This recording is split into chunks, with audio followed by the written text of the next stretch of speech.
Kung ikaw ay naghahanap ng salamin at laging isa at napakamahal pa, aba, dito ka na sa tatlo kagad. Oh, di ba? Tatlo kagad to guys. Isa, dalawa, tatlo. Magkano lang to guys?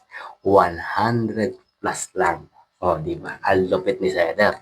At tignan mo naman guys, kung nagraris ka tuwing gabi, eto malupit. Dahil hindi ka agad masisilawan ng malalakas na hibimbiya. Kasi dito, normal lang ang makikita mong ilaw. Talagang ano lang, mahinang ilaw lang matatapat sa iyo. Kasi polarized na tong salamin na to guys. Eto pa malupit guys. Magnetic na to guys. Ayan ang magnetic niya guys. Sa magtagiliran guys. Kaya hindi ka agad ito babagsak kahit yumugyug ka pa. O ito pa. Dahil ito yung pinakasabitan niya guys.